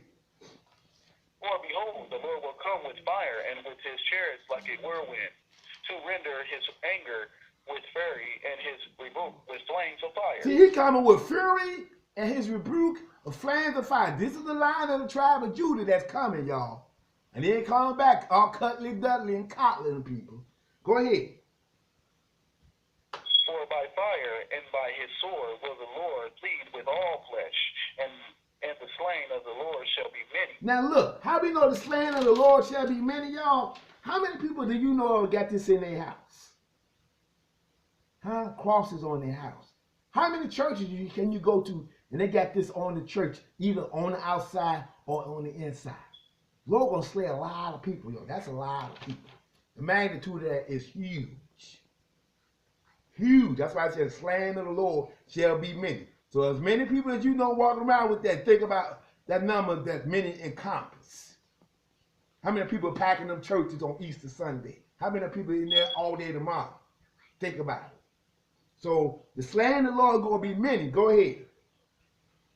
They that sanctify themselves and purify themselves in the gardens behind one tree in the midst, eating swine's flesh and abomination and that mouse shall be consumed together, said the Lord. No, he said, and they that sanctify themselves and purify themselves in the gardens behind one tree in the midst, then the one that got that Christmas tree in their house, y'all. That's why you got that garland wrapped around, which actually represents Satan. And notice he said, behind one tree in the midst, eating swine flesh, notice, and the abomination and the mouse shall be consumed together, said the Lord. So the Lord gonna destroy this abomination when he get here. Even the abomination that make it desolate is when he gonna destroy them too. All of that in one wipe. So now let's go back to 2 Thessalonians. Because that ain't happened yet. Slaying of the Lord ain't happened yet, y'all. That part of the law ain't fulfilled, and it shall be. Jesus said, think not that I come to destroy the law, but I came to fulfill. Now one jot or one tittle shall so wise pass from the law to all be what? Fulfilled. Has the Lord slain many yet? Has the Lord came with fire yet, y'all? No. That's why Paul said this right here. And that wicked shall be revealed, whom the Lord shall consume with the spirit of his mouth and shall destroy with the brightness of his what? Coming. Go ahead. Read verse 9. Even him who cometh and is after the working of Satan with all power and signs and lying wonders. See, look, even him. See, that's where the beast's going to be working lying wonders and signs. Go ahead. And with all deceivableness of unrighteousness in them that perish, because they receive not the love of the truth, that they might be saved. And for this cause God shall send them strong delusion, that they shall believe in lie. Notice, God will send you a strong delusion if you love not the truth. That's why you get that strong delusion. You got people sitting up there, man, think he's supposed to marry another man. That's a pretty strong delusion, dude. But that's the same thing that's going on with the people that set up these daily sacrifices. They thinking they're the Jews, and they're not. They got a strong delusion on them too, so it's gonna come to a head. Boom. When is the Lord gonna cease all that? When he come back on flames of fire, y'all. And he said he's gonna send them a strong delusion because they love not the truth, that they might be saved. And for this cause, said God send them a strong delusion that they shall believe a lie. Go ahead. And they all might be them whom believe not the truth, but has pleasure in unrighteousness. But we are bound to give thanks always to God for you, brethren, beloved of the Lord, because God has from the beginning chosen you to salvation through sanctification of the Spirit and belief of the truth. See, look, he said, but unto us, he said, we are bound to give thanks always to God for you, brethren, beloved of the Lord, because God has from the beginning chosen you to sanctification, salvation rather, through the sanctification of the Spirit and the belief of the what? The truth. Amen. That's the only thing gonna cause you to escape. Sanctification through the belief of the truth, y'all. So now, let's push on. Let's push on. Let's go to Revelation 12 chapter. Revelation 12 and 14.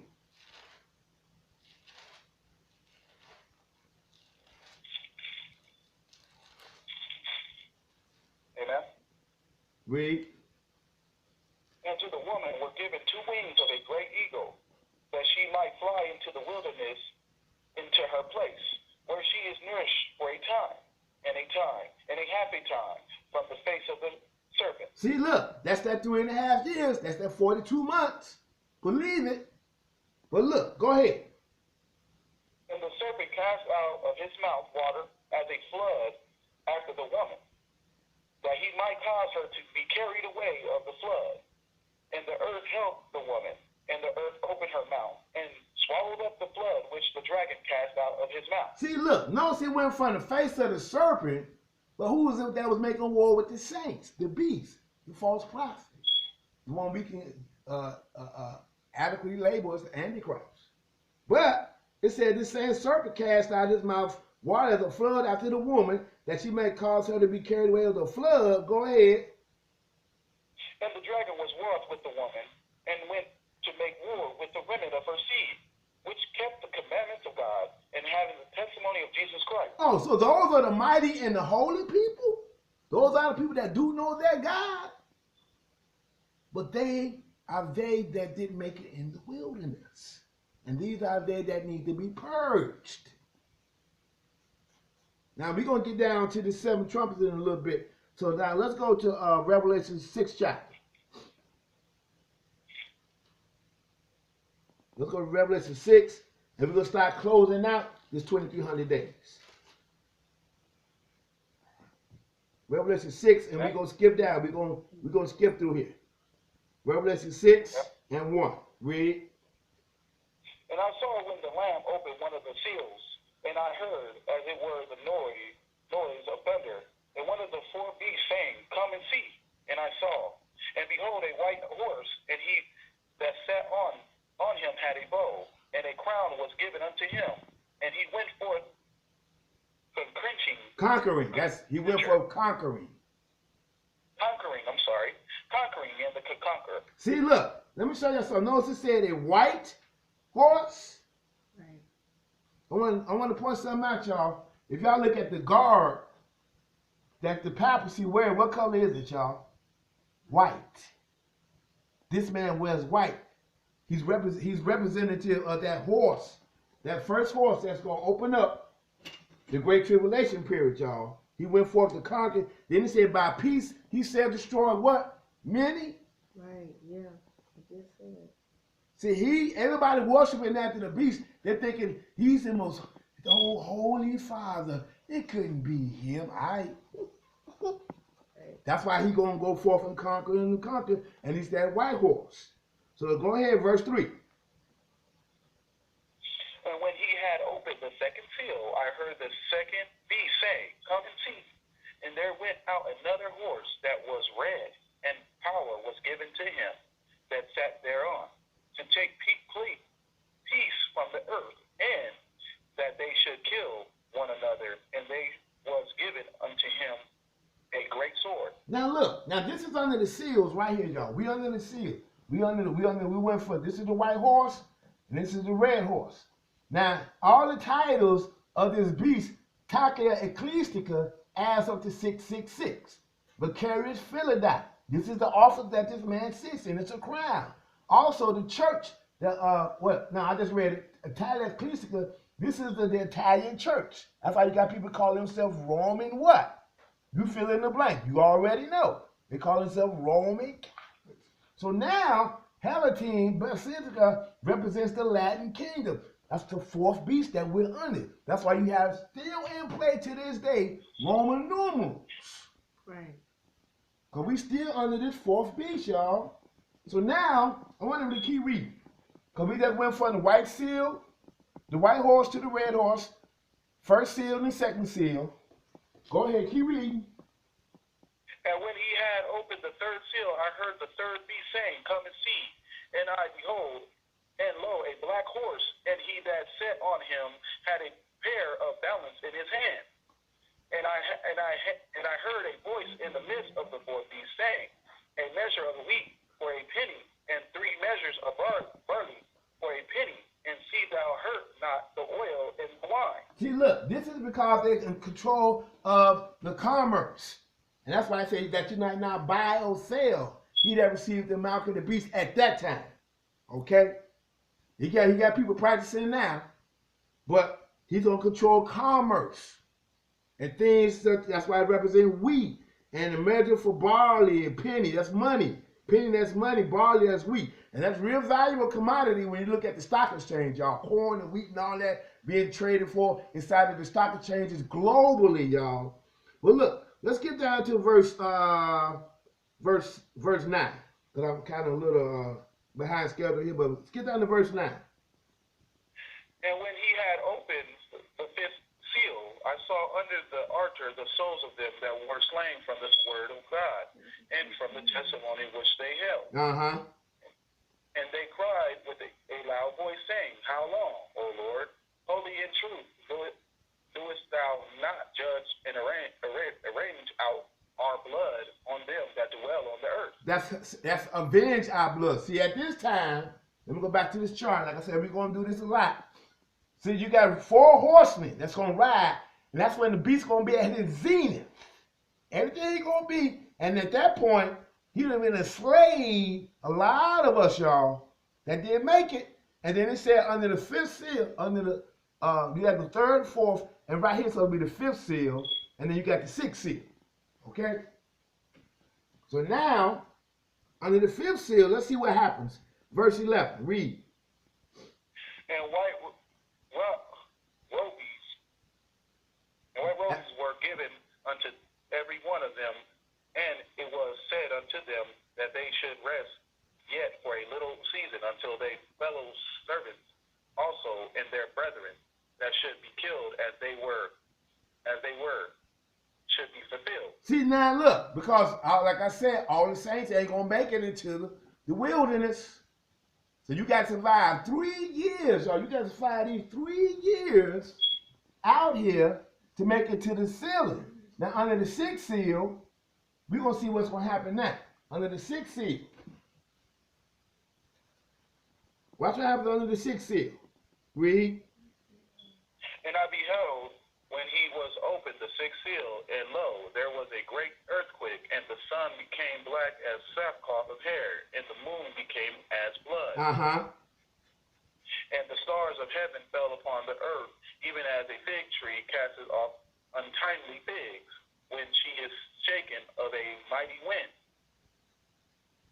And the heavens departed as a scroll when it is rolled together, and every mountain and island were moved out of their places. Now hold this right here. Let's go to Isaiah 34th chapter, and we're going to realize, y'all, that we have not lived beyond the Holy Scriptures. Isaiah 34 and verse, we're going to get right to the point where it just got to read, saying, well, we just got to read it. Isaiah 34, this time we're going to go right to verse 4. And all the hosts of heaven shall be dissolved, and the heavens shall be rolled together as a scroll, and all their hosts shall fall down as the leaf falleth off the vine, and as a falling fig from the fig tree. Wait a minute. So we just got to read that under the 6th seal. But watch what the Lord got in place, y'all. Go ahead. For my sword shall be bathed in the heavens. Behold, it shall come down upon Idumea and upon the people of my curse to judgment. And the sword of the Lord is filled with blood, and it is made fat with fatness, and with the blood of lambs and goats, with the fat of the kidneys of lambs. For the Lord has a sacrifice in Bozrah, and a great plunder in the land of Idumea. See, look, right now, the people in the land right now calling themselves Jews, that's actually the land of Idumea. Really. But the Lord gonna deal with them after he cause the heavens to roll like a scroll, y'all. Roll back like a scroll. and we headed for the seventh seal. So his sword is gonna come down on the land of Idumea, the people who are cursed, who are people of his curse, to judgment. Skip down to verse 8 though. For it is the day of the Lord of vengeance and the year of recompense for the Controversy of Zion. See, look, the Lord gonna settle it too, y'all. He gonna settle their Middle East troubles over there over Jerusalem. That's when it's gonna be settled, not before then. So now let's go back to Revelation 6 chapter. Matter of fact, let me push it a little further. Let's go to Joel right quick. Joel 3 and 15. We haven't lived beyond the days of the Holy Scriptures, y'all. When the 2300 days is in play, that's when we know it's count down to the feast day, to the memorial blowing of the trumpet. We don't know if it's going to be a Wednesday or Thursday or Friday or October 3rd, September 25th. None of that. We just know it's going to end on the feast day. That's all we know. So we know from the count, when you make it into the wilderness, you got 1,260 days. Yep. So right here, Joel 3 and verse 15. Amen. Read. The sun and the moon shall be darkened, and the stars shall withdraw their shining. Wait a minute. This ain't been fulfilled yet, y'all. This is still in the old, as I said, in the Old Testament. This has not happened yet, y'all. Because what? Go ahead. The Lord also shall roar out of Zion, and utterly his voice from Jerusalem, and the heavens and the earth shall shake. But the Lord will be the hope of his people and the strength of the children of Israel. See, look, this is going to happen. This is before us, y'all, not past us. This is in front of us. Go to another spot, y'all. Let's go right to Matthew 24 and 28. Matthew 24th chapter, verse 28.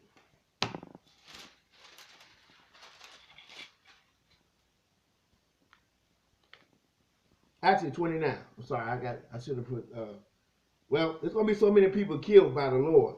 Verse 28. Start at verse 28. For whosoever the carcass is, there will the eagles be together. See, look, wheresoever. That's wheresoever the carcass is, because the Lord going to slay it. That's why I said the slaying of the Lord going to be what? Going to be many. Right. There will the eagles be gathered together. Now watch this. Go ahead. Immediately after the tribulation of those days shall the sun be darkened, and the moon shall not give her light, and the stars shall fall from heaven, and the power of heaven shall be shaken. See, look, and the powers of heaven shall be shaken. Let's go to Luke right quick. Let's go to Luke 21 and 20.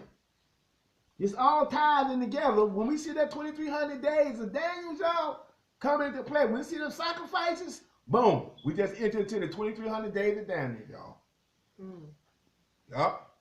Now it's time to wait for us. Let's see what that man is seeing gonna do, the papacy gonna do, and we got about 2 years, 965 days. That's about 2 years.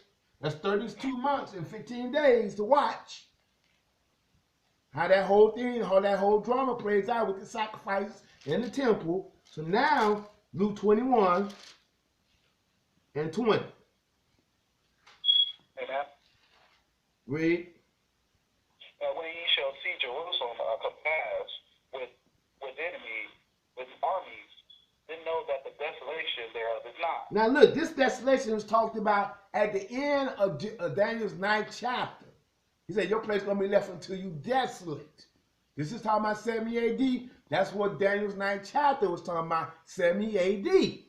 But you got the Gentiles thinking that the Antichrist is going to make a covenant, and then it's going to be 7 years, and Israel is in the land now, and then they're going to make a covenant with the Antichrist, and he's going to break the covenant in the middle of 7 years. Really? But them the same ones walking around with this on them, y'all. Okay? They got the beast switch up in there. Okay? So now, this desolation is talking about Israel. But watch how it goes to the end time. Go ahead. Then let them which are in Judea flee to into the mountains, and let them which are in the midst of it depart out, and let not them that are in the countries enter thereinto. For these be the days of vengeance, that all things which are written may be fulfilled. See, no, she said these are going to be the days of vengeance. Those are the days of vengeance, rather, that the Lord dropped on our forefathers in 70 AD. Go ahead. But woe unto them that are with child, and to them that give suck in those days. For there shall be great distress in the land, and wrath upon his people. That happened in 70 AD on our forefathers. That's why we scattered out here like we are now. That was the last time our capital stood in the land of Israel. See the series called Jerusalem 70 AD, before and after. We go into details, but not here and now. But watch this. Go ahead. And they shall fall by the edge of the sword, and shall be led away captive into all nations, and Jerusalem shall be trodden down of the Gentiles until the time of the Gentiles be fulfilled. And there shall be signs in the sun, and in the moon, and in the stars, and upon the earth distress of nations, perpetually the sea and the waves roaring. Oh, but notice he went from the time and said, look, we're going to be led away captives until the times of the Gentiles be fulfilled. And in the latter time of the Gentiles, this king going to stand up. That's what Daniel was talking about. This is why it's so critical to understand who the Gentiles are. Right. So critical. You thinking they black folks, you through. You thinking the Gentiles, anybody and everybody, you through. Because the Gentiles are ruling the land right now. They got Esau sitting up under them. And he said we're going to be in captivity until the times of the Gentiles be fulfilled. Now we're looking at the end of times of the Gentiles. And there shall be signs in the sun. What signs? When he turned the moon black. Put the sun out and the moon red. The signs and stars perplexities in the heavens. These are signals that the time is near. That's why he said there shall be signs in the sun and in the moon and in the stars upon the earth, distress in nations and perplexity, the sea and the waves roaring. Go ahead. Man's heart falling them for fear, and for looking after those things which are coming on the earth, for the powers of heaven shall be shaken. Hey, he said the powers of heaven is going to be shaken, y'all. Go ahead. And then shall they see the Son of Man coming in the cloud with power and great glory. Yes, sir. And then these things begin to come to pass. Then look up and lift up your heads. Lift up your heads, for your redemption draw nigh. See, this is when the Lord is going to save his people. This is when our redemption as the children of Israel is going to happen, and not before. But let's go back to Matthew 29 chapter, 24th chapter. And we're going to pick it up at 29, and then we're going to read on into verse, we're going to pick it up at 28 and read into 29. Matthew 24, and start at 29, rather. Yeah, start at 29. Immediately after the tribulation of those days shall the sun be darkened, and the moon shall not give her light. Then the stars shall fall from heaven, and the powers of heaven shall be shaken. Same thing we read in the book of Luke. Same time period. Part of the 2,300 days that's counting down to, guess what? The last trumpet. Keep going. And then shall appear the signs of the Son of Man in heaven, and then shall all the tribes of the earth mourn, and they shall see the Son of Man coming in the cloud of heaven with power and great glory. See, look, then shall appear the sign of the Son of Man in heaven. What sign? When the moon is turned to blood. Right. This is going to happen right before the 7 seals open. We got them 6 seals. We got that 6th seal going to be open in that 3rd year. Right. Now we headed for the Passover because that blood is up on the moon. Now everybody that keep the Passover, we know, hey, wait, it's time, because like the Lord did when he delivered our forefathers out of Egypt the first time, what the Lord had Moses say, tell the people to put up on their doorposts. Blood, didn't he? It's coming right back around again, y'all. That's why God is reliable. You can trust him to do what he did in the past. He ain't going to change it, y'all. That sign of the Son of Man, which is the blood, will come up on the moon. Then he said, then it skipped, it did a time jump. Then shall they see the Son of Man coming in power, a cloud of heaven, and power and great glory, like he told his disciples. But watch this, verse 31, read. And he shall send his angels with a great sound of a trumpet, Oh! and shall gather together Oh! and select from the Oh, he sent his angels with the what great sound of a what? Trumpet. What trumpet you think that is? We're going to see what it is, y'all. It's the last trump. It's the seventh trump. That's why we got the countdown to the last trump, which is that seventh trump, which is going to sound on the first day of this seventh month. That's why I only got 1, 2, 3, 4, 5, 6 months here, because when it gets to that first day of the seventh month, it's over. It's a done deal, boys. We go back home. The time of the Gentiles is over. That's why he said they're going to send his, with his hand, the sound of a great trump. Go ahead, finish that. And they shall gather together his select from the fourth winds, from the one end of heaven to the other. Because we done died all over the planet, y'all. So now, look, let's push on. Let's go to 1 Corinthians 15 chapter to establish this matter. 1 Corinthians 15. We almost done, y'all. 1 Corinthians 15 and 51.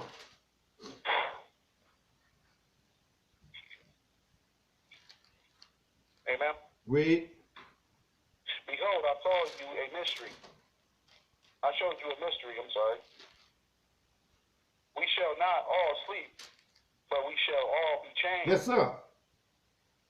In a moment, in a twinkling of an eye, at the last trumpet, for the trumpet shall sound, and the dead shall be raised incorruptible, and we shall be changed. Notice he said, in a moment, in a twinkling of an eye, at the what? The last trump. Why he say the last trump? Like I told the brother, obviously there's a first trump. So if he talking about at the last trump, we got to get to what is the first trumpet, y'all, right? Because he said the dead going to be raised incorruptible, and we shall be what? Changed. So let's go look at Revelations 8, y'all. Revelations 8 and 1. Revelations 8 and 1. I had a guy that tried to tell me, you know, God can come at any time. And he actually said at the trump. I don't think, no, he didn't say at the trump. I said at the last trump. He said at the trump. I said, yeah. The last trump in that. So if there's a last trump, there's got to be a first trumpet, y'all. So let's see what the first trumpet is. Revelations 8 and verse 1. Amen. Read. And when he had opened the seventh seal, there was silence in heaven above the space of half an hour. Now look, here's what we're looking at right quick. Now we under the seventh, we don't pass the sixth seal. Now we under the seventh seal. This whole thing represents the seventh seal. The last 6 months represents the seven seals of God. So now it's going to be 6 seals, under the seventh seal rather. And under the seventh seal, what? Go ahead, read on. And I saw the 7 angels were stood before God, and to them were given 7 trumpets. Oh, so now we understand why Paul said at the last trumpet we're going to be raised, because there's going to be 7 trumpets given. So now we see the 7 angels under the 7th seal. You got 7 angels that's going to be given 7 trumpets. Revelation 8 verses 1 through 2. But this got everything to do with the feast of the Lord in Leviticus 23rd chapter. We're going to get there. We're going to get there. So now let's go to Revelations 17 and 1. See what else is under this 7th seal. Revelation 7 and 1. 17th chapter, verse 1. Because with these 7 seals, let's see what else comes with these 7 seals on the 17th, Revelation 17 and verse 1. Amen.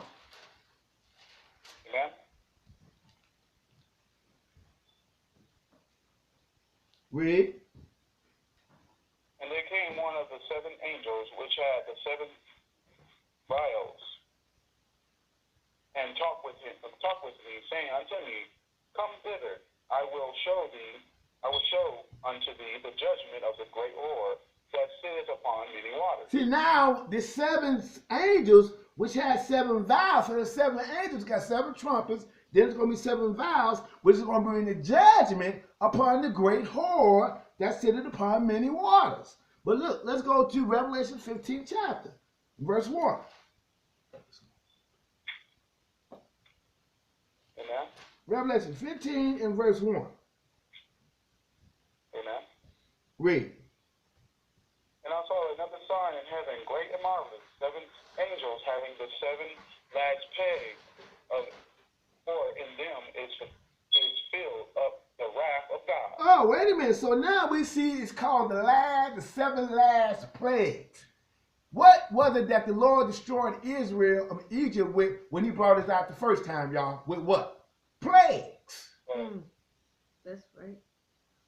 It's the same way as we came up out of the land of Egypt, y'all. The Lord going to destroy them with plagues. He's going to destroy this great horde with plagues, y'all. Go ahead in verse 2. And I saw, as it were, a sea of glass mingled with fire, and them that had gotten the victory over the beast, and over his image, and over his mark, and over the number of his name, stand on the sea of glass, having the harps of God. See, look, we're going to possess the harps of God, y'all. We're going to be in the wilderness kicking. That's why he said, and I saw them that had gotten victory over the beast, over his image, and over his mark, and over the number of his name, standing on the sea of glass, having the harps of God. Because when we're in the wilderness, y'all, that's what the lake's going to look like. It's going to look like glass. We're going to be out there wading in the water. But that's we dealt with that in last week's lesson. Well, look, let's keep going. Let's go on to Thessalonians 4th chapter. 1 Thessalonians 4 and 13. And we got 2 more verses after this and we're done. We in this land, we under the 7th seal. 1 Thessalonians 4. The Lord going to destroy this man with the brightness of his coming. He is an abomination. The Lord's going to take him out when he comes back. That's why he said he's going to destroy him with the brightness of his coming. So now let's look at what the Lord got in store for his saints, though. Right here. 1 Thessalonians 4 and 13. Amen. Read. But I should not have you to be ignorant, brethren, concerning them which are asleep, that ye sorrow not, even as others which have no hope. For if we believe that Jesus died and rose again, even so them also which slept in Jesus will God bring with him. So now you got those that died during the Great Tribulation period.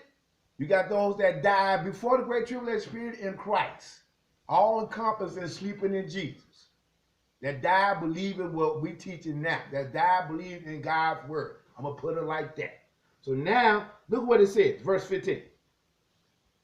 For this was say unto you by the word of the Lord, that we which are alive and remain unto the coming of the Lord shall not prevent them which are asleep. For the Lord himself shall descend from heaven with a shout, with the voice of the archangel, and with the trump of the God. And the dead in Christ shall rise first. Now notice, and the Lord himself shall descend from heaven with a shout, with the voice of the archangel. What name was this? Michael the archangel, which is going to stand for the people of God. That's why we read that Daniel 12th chapter, and they one that's found in the book shall be delivered. That's why I say the dead in Christ shall what? Rise first. So where the dead in Christ at right now then, y'all? They wait to be resurrected. And it said with the trump of God. Which one? The last trump out of how many? 7. That's why we have this right here. This trumpet is going to be blown. 7, 6. So these 6 trumpets now. So at the last trump, that's why I don't have it over here. That's when it's finished. That's why it's finished. So now, let's go to, right quick, to Leviticus 23. Leviticus 23 and 23. Amen.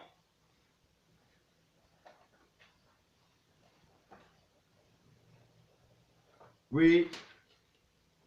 And the Lord spake unto Moses, saying, Speak unto the children of Israel, saying, In the 7th month, in the 1st day of the month, shall ye have a Sabbath, a memorial blow of the trumpet, and holy convocation. Go ahead. Ye shall do no servile work therein. Ye shall offer an offering made by fire unto the Lord. Now look, let's go back to that Thessalonians. And see this holy gathering happening, y'all. I meant to finish out this Thessalonians, but I omitted that. 1 Thessalonians 4.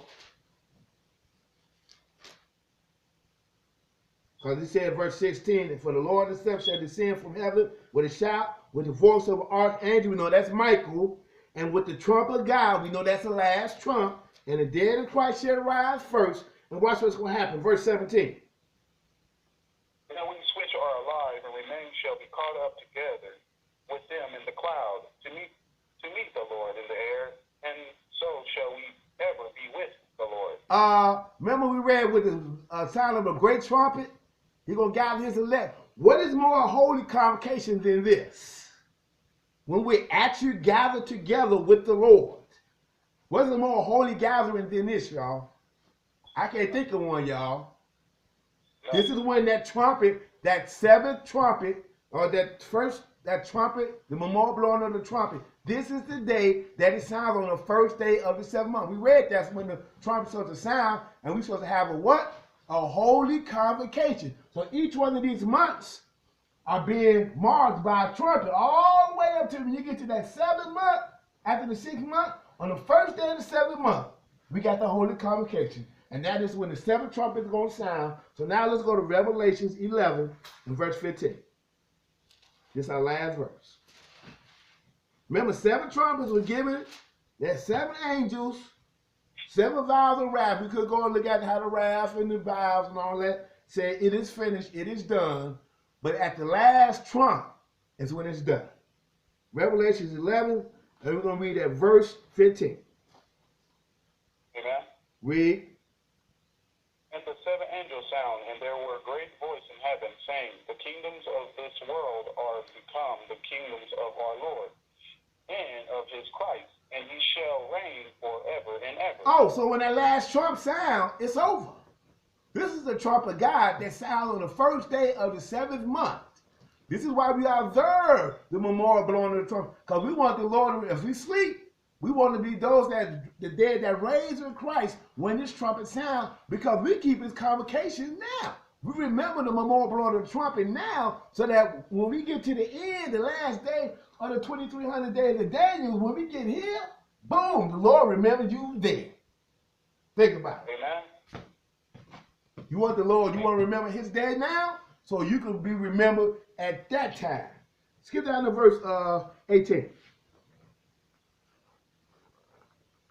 And the nations were angry, and thy wrath is come, and the time of the dead, that they should be judged, and that thou shouldest give reward unto thy servants, the prophets, and to the saints, and them that fear thy name, small and great, and shouldest destroy them which destroyeth the earth. See, that's when the temple going to be cleansed, because he's going to destroy them which destroy the earth. That's when the nations of his wrath has come. It is also the time of the dead. It's a conclusion on the 2300 days of Daniel's. He's going to reward his saints, his servants, the prophets, and them that fear his name, small and great.